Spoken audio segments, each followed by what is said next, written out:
When you pray, be specific of what you pray. Time I turned 16 years old, I had been arrested 19 times, 39 counts, 12 felony arrests. But God was there asking me the question, what are you going to do, Gil?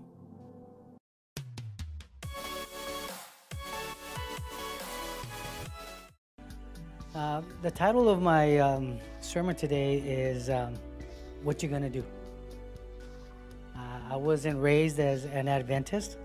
Actually, the only time I would go to church as a kid was on Easter Sunday. And when they would pass the plate and people would give offerings, I used to take it out. And I would think it was, wow, they're giving me a plate of money. And I didn't know what we were supposed to put in because I never would go to church. But I want to start this. I want to read a passage in the Bible. And it's a story of Jesus when he was tempted by Satan.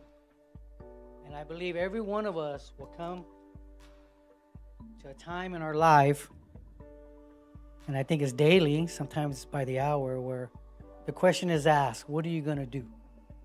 What you going to do? Then was Jesus led up of the Spirit into the wilderness to be tempted of the devil. And when he had fasted for 40 days and 40 nights, he was afterward hungered. And when the tempter came to him, he said, if thou be the Son of God, command these stones to me be made bread. But he answered and he said, it is written, man shall not live by bread alone, but by every word that proceedeth out of the mouth of God.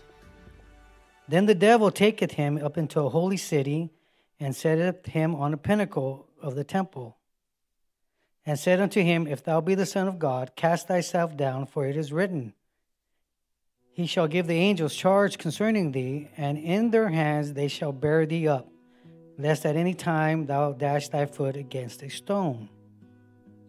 Jesus said unto him, it is written again, thou shalt not tempt the Lord thy God. Again the devil taketh him up to an exceedingly high mountain, and showed him all the kingdoms of the world and the glory of them, and saith unto him, all these things I will give thee, if thou wilt fall down and worship me. And I can see all the angels looking at this, and they're all thinking, what you going to do, Jesus? What are you going to do? You're hungry. What are you going to do? The whole world could be yours. What are you going to do? Then Jesus saith unto him, get thee hence, Satan, for it is written, thou shalt worship the Lord thy God, and him only shalt thou serve. Let's pray real quick. And dear Lord, we thank you so much for this time here. Lord, I'm asking you to bless every person here, Lord, and let your words come through me, Lord. And if there's somebody here that needs you, Lord, if there's somebody here that needs to hear this, open their hearts, Lord. In Jesus' name, amen. I grew up in a small town in a community in Fresno, California, and we come from a farm worker's background. I was asked the other day by this lady, she says, what country are you from?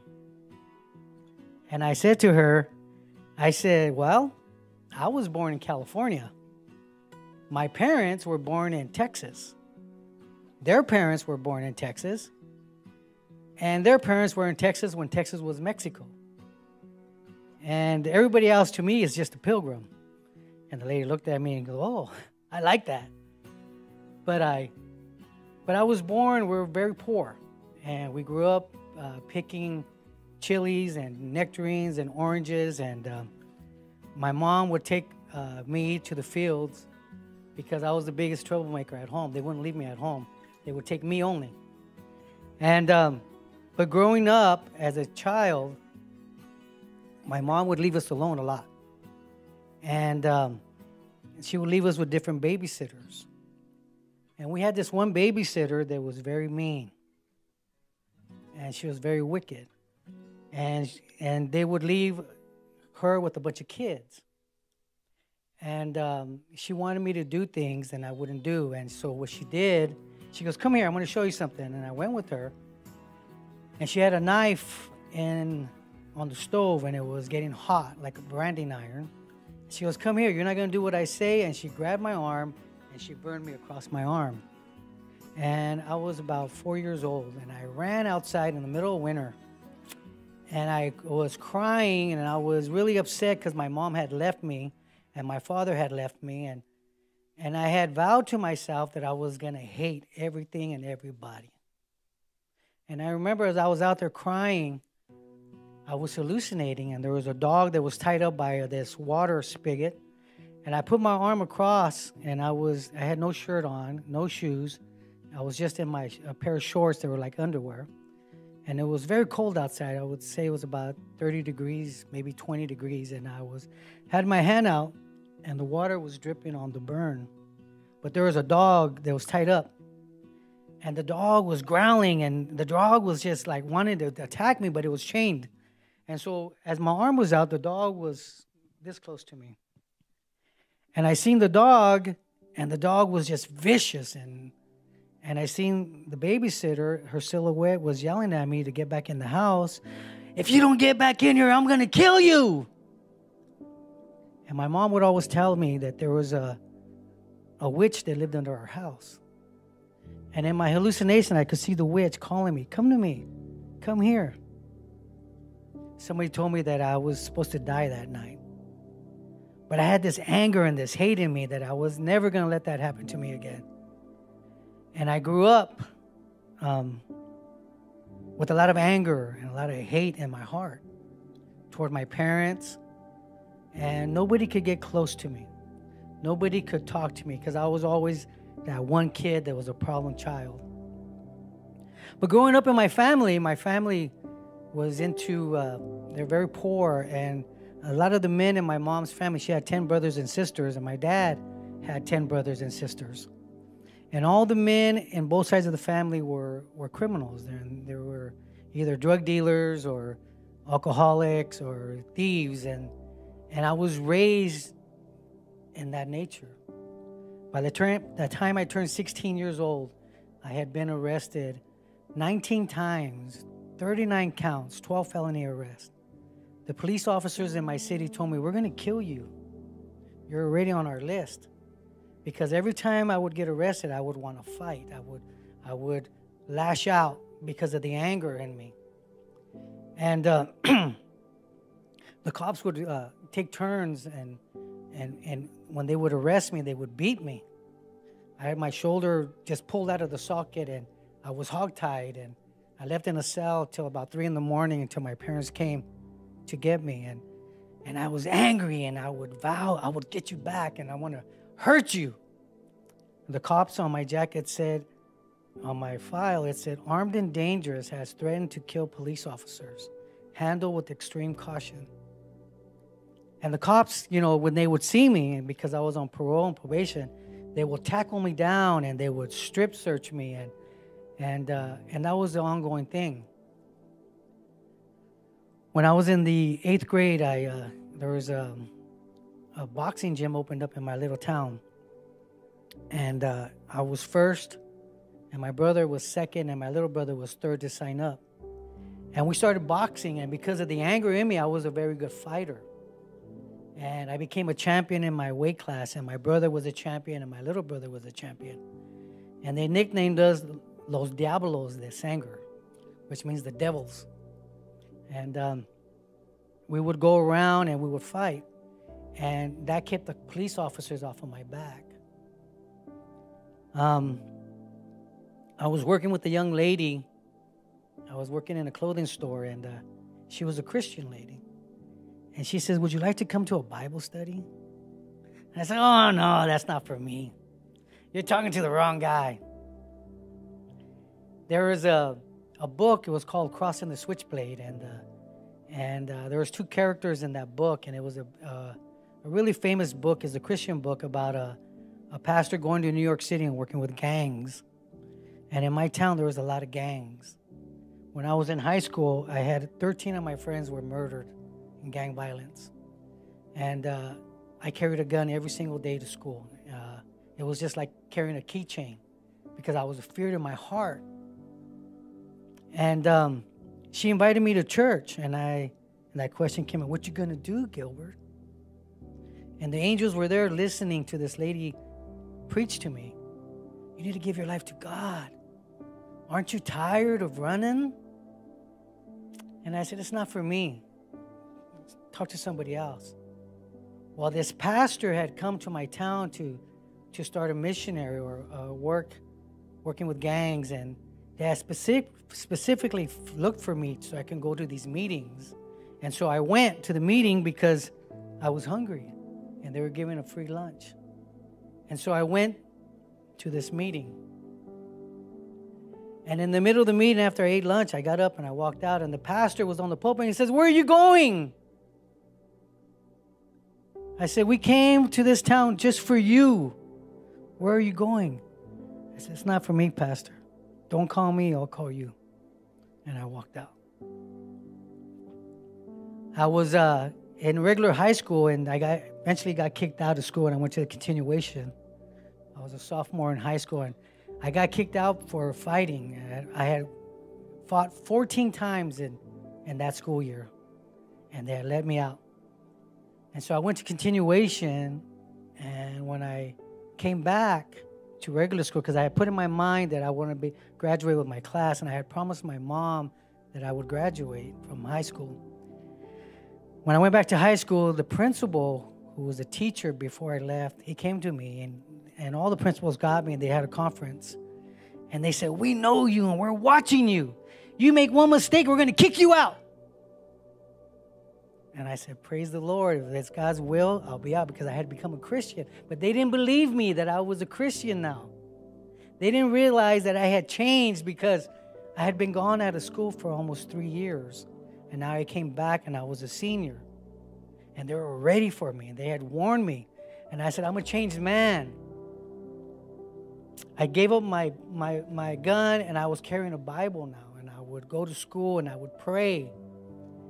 And I would take a bus sometimes. We would go to this other school, and I would read my Bible in the bus. And before I knew it, I had other students were looking over my shoulder. What are you reading? Aren't you Gilbert? What you going to do? And I had become a Christian, and one of the teachers came to me and said, I want to talk to you. Come here. He said, I've been teaching school for 20 years. And I never hated a student, ever, as much as I hated you. I did everything in my power to get you out of this school. And now you're back. And I want you to know that you've changed. You're no longer that kid that I hated. You're the new guy. Who are you? And I told this teacher that I was a Christian now. That I'm no longer that guy. I grew up, and now, instead of being the criminal that on the most wanted list in my town, now I was the poster child for the Sanger PD, because now I was a boxing champion. I was a kid that grew up on the streets, and now I was living for God. And that question would come up to me, and I know you young people are here. What you going to do? You know, at night when you're by yourself and you're asleep in your bed, and you're thinking about the next day, what are you going to do? Are you going to do what's right? Or are you going to do what everybody else is doing? So I grew up, I got older, and I started working in restaurants. I got my first job in a restaurant when I was a senior in high school. And I was washing pots and pans, and I was the assistant cook. And I loved working in a restaurant because I was always hungry. There was never enough food in my house, and I thought, I'm going to work in a place where I can eat. And I worked there for 6 months, and the manager and the chef got fired. And the breakfast cook got promoted, and he became the chef, and they made me his assistant. I was still in high school. And 2 days later, he quit. And I got promoted to the chef, and I was the manager and the chef of a restaurant, and I was 17 years old. And I would go to work at 4:30 in the morning and get out at 9 o'clock at night. And the Lord was using me and teaching me things. And God blessed me. And I started to work in restaurants, and I eventually owned restaurants. And I always had a 5-year goal, a short-term goal and a long-term goal. And one of my short-term goals was in 5 years, I need to either be the general manager of the restaurant or I was going to leave. That was my 5-year goal. And so I was working in this restaurant, and I remember I went to a conference, and the pastor was preaching, and he says, if you delight yourself in the Lord, he's going to give you the desires of your heart. And I remember that. And he said, when you pray, be specific of what you pray. Don't just pray amiss. Be very specific. So I took that to heart. And so what I did, I walked into the Ford dealership, and I seen the Ford Taurus station wagon. It was a brand new car in 1984. The new Ford came out, and it was all aerodynamic. And I said, Lord, I want that car. I want it this color. I want all the options that this car has. And Lord, I want it to be free. I don't want to pay you not $1 for this car. And I took the brochure and I took it home. And I slept on it. I put it under my pillow. And I believed that the Lord was going to give me that car. So 5 years go by. And I went to the owner and I said, look, I'm going to quit. I just got a job in the town that I'm living in. He goes, why are you going to quit? And I go, I need a raise. I need to make more money, and I need a car because I'm driving every day to work, and it's about 20 miles. And he says, really? Okay. He goes, here. And he handed me the keys to his 1989 Ford Taurus station wagon. The color, all the options. And he says, will this make you stay for another 5 years? This is your bonus, because I would get a bonus every week. And I said, it sure will. But God is like that.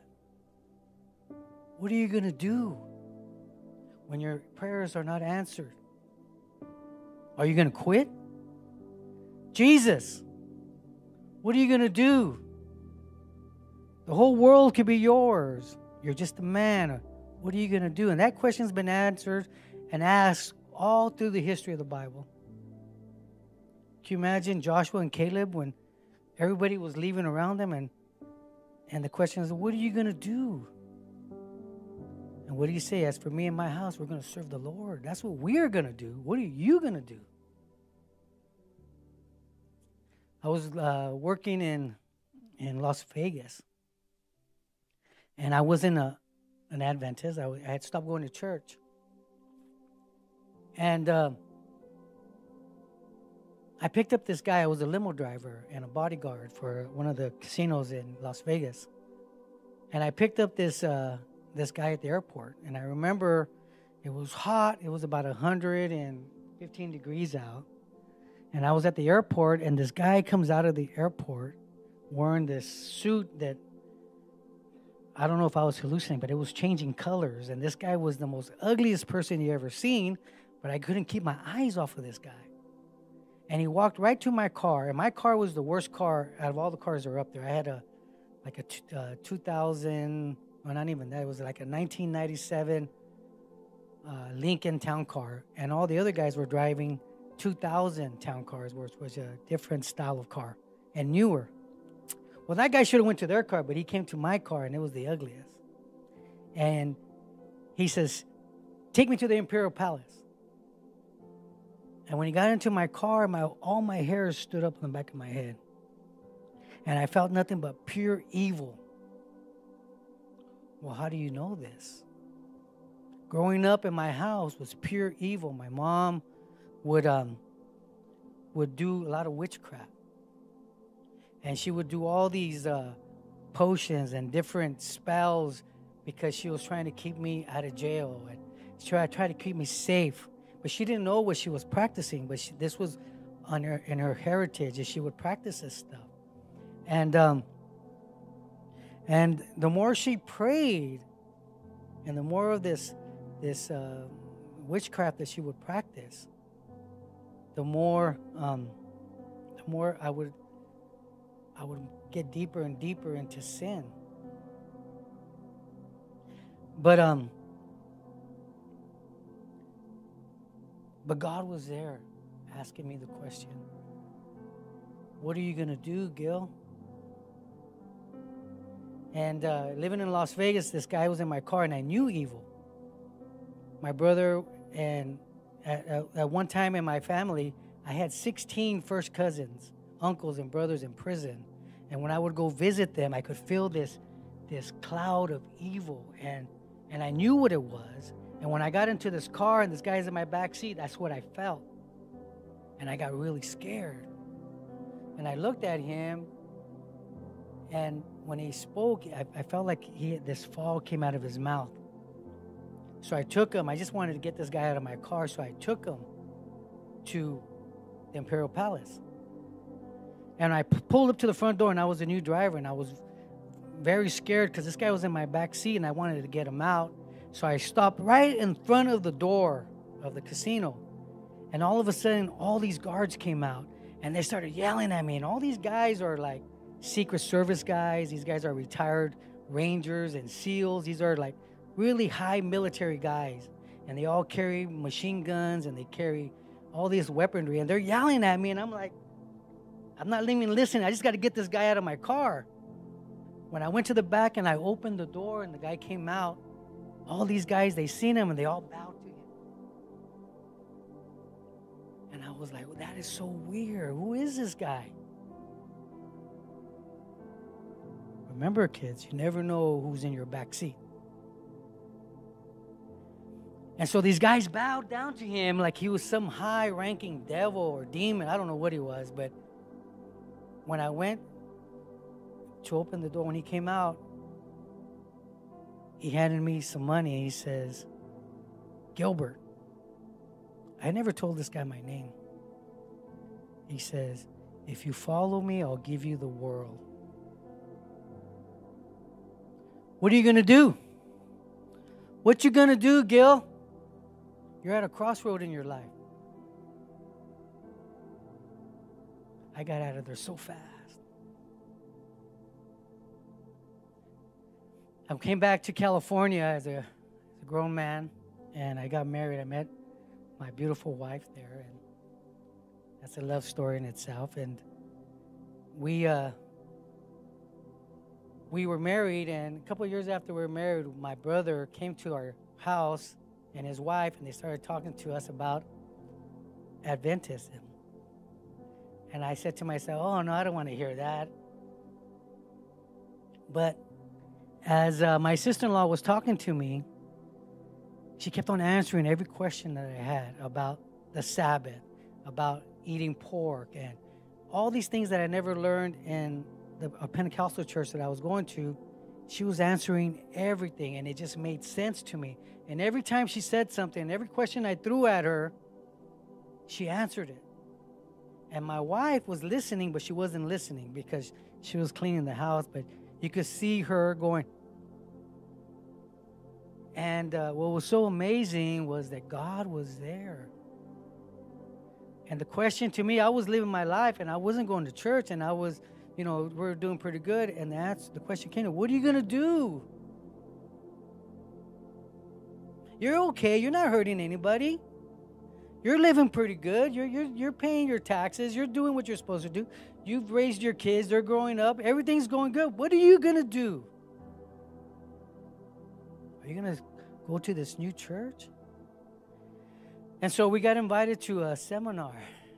And we went. My wife went, and she was going. And I kind of didn't really want to go. I had already did that route. I had already went through all that. And she was new to it. Well, let her go. She needs to get closer to God. I know God already. I'm content with what I got.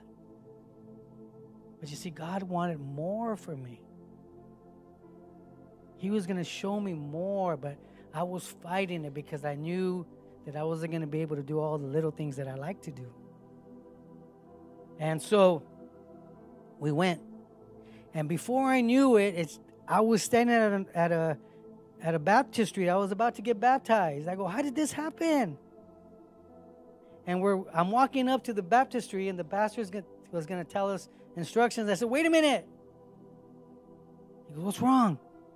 I said, I got to go pray. I don't know what's happening. I don't know how I got here. It seems like a dream. One day we're at a meeting, and now I'm getting baptized. I haven't even repented yet.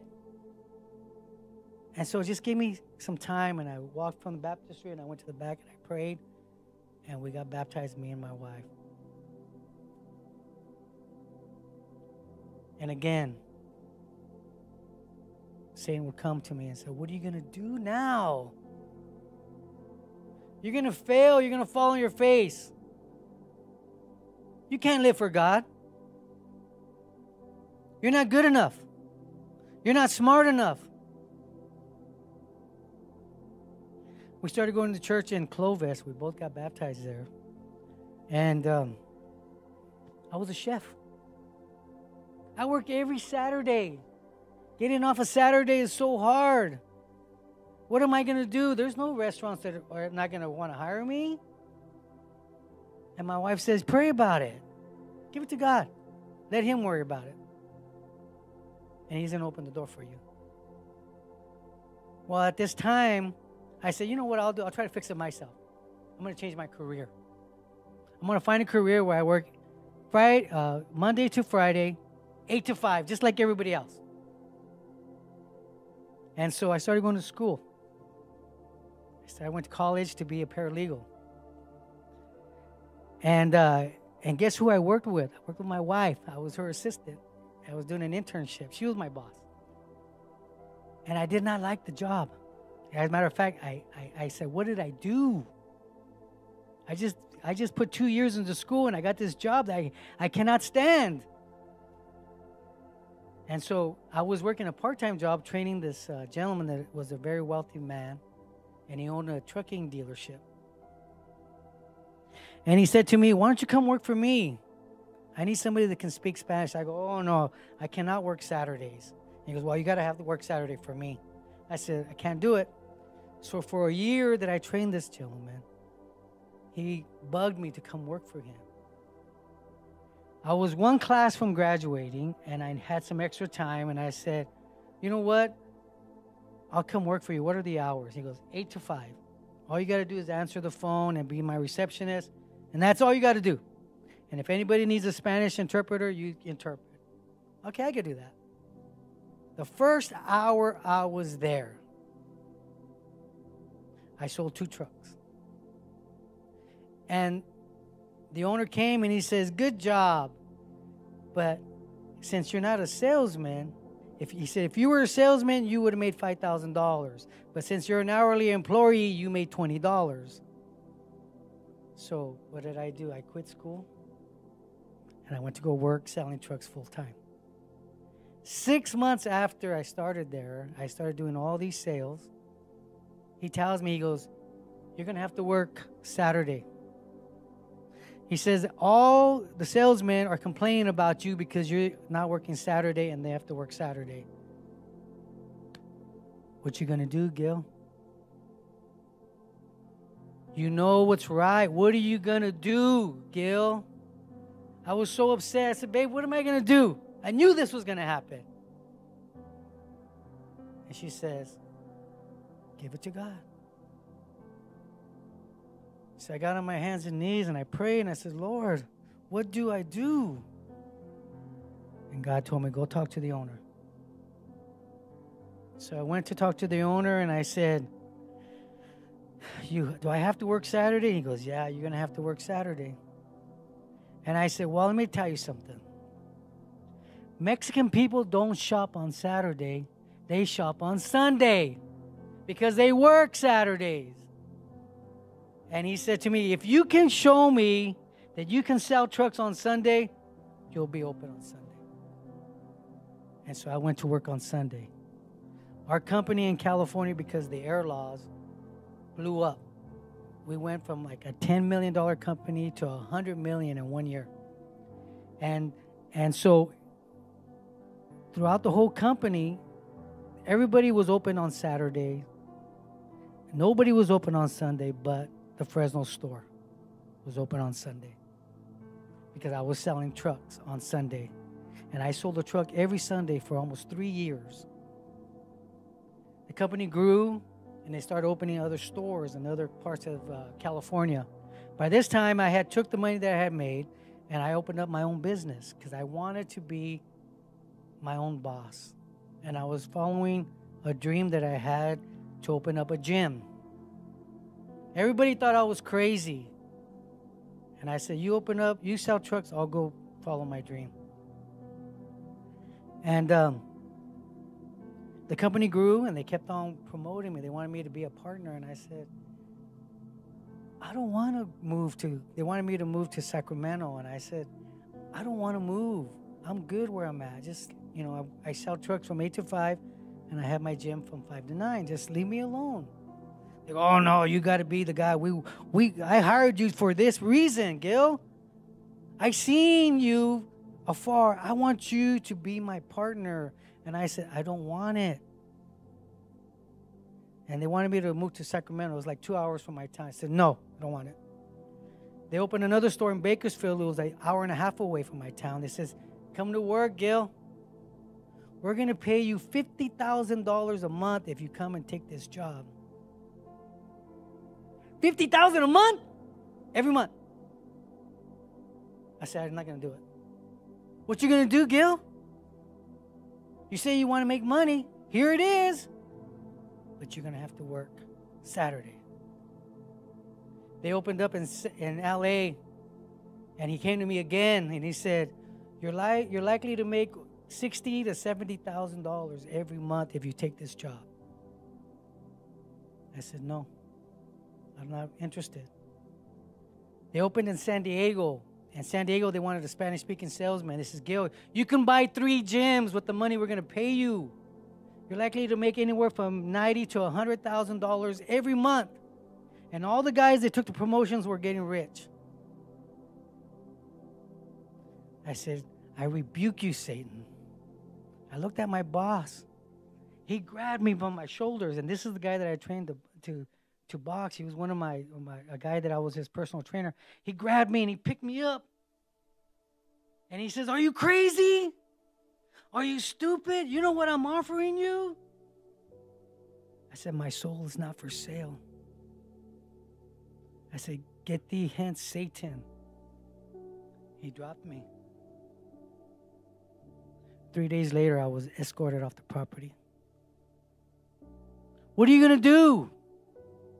And that question will come up to every single person here. What are you going to do, Jesus?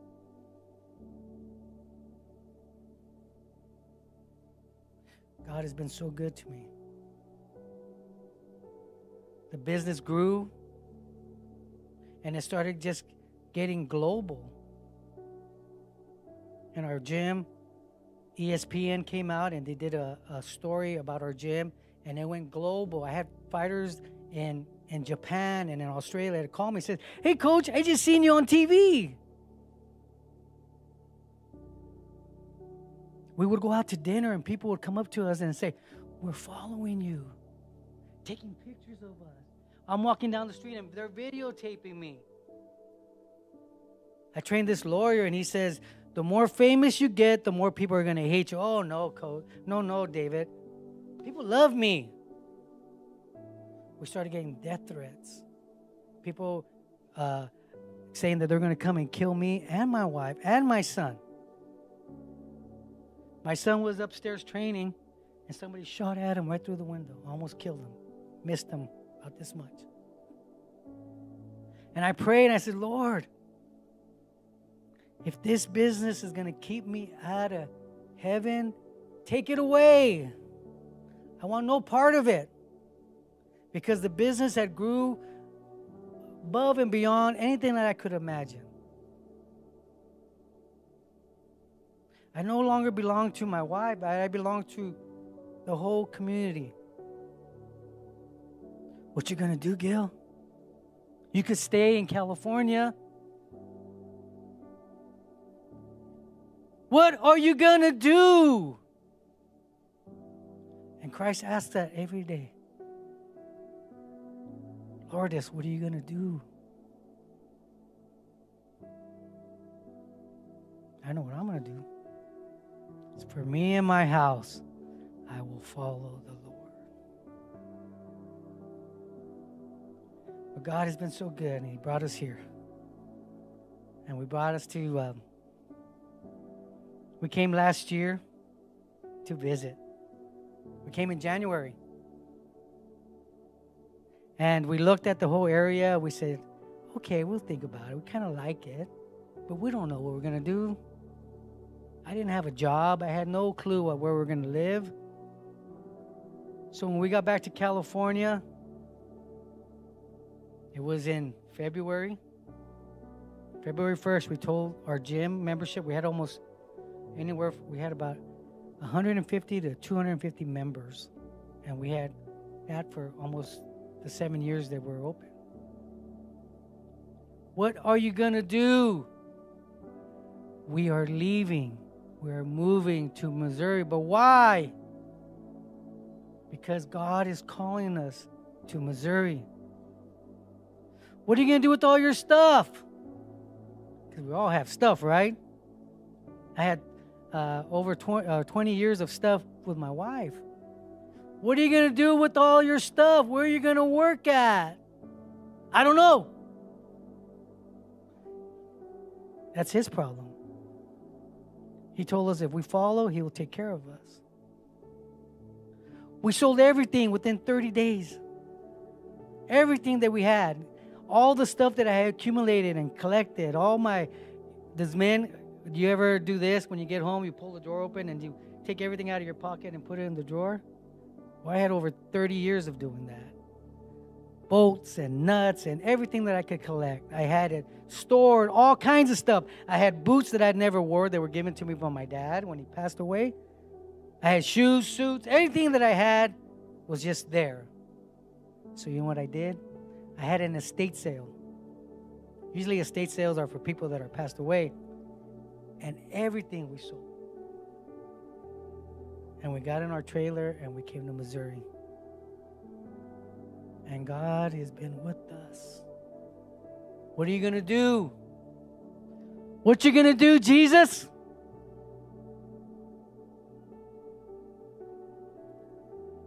But God has been good. Above and beyond. When I got here, I applied for a job. And it was for Prime. It's the Tesla truck dealer. I sell commercial trucks. And this is the electric truck. And I applied for the guy that has the contract here. And I called the manager and I said, is this a bogus ad or are you hiring? They go, send me your resume. 1 hour later, 1 hour, the president of the company called me. And he says, is this Gilbert Ruiz, the boxer? I said, yes. He goes, it's me, Paul. Well, Paul was my boss in California at a dealership that I worked at during COVID. And now he's the president of the company. And he says, when are you coming? You're hired. Get down here. And I said, Paul, you know I don't work Saturday. And he said, well, Gil, the dumbest salesman I got right now is making $15,000 a month. And I know you're going to triple that. And I said, Paul, I'm not interested. You know that I don't work on Saturday. What are you going to do, Gil? You don't got a job. You just sold everything you got. What are you going to do? The phone rings 1 hour later. Ding.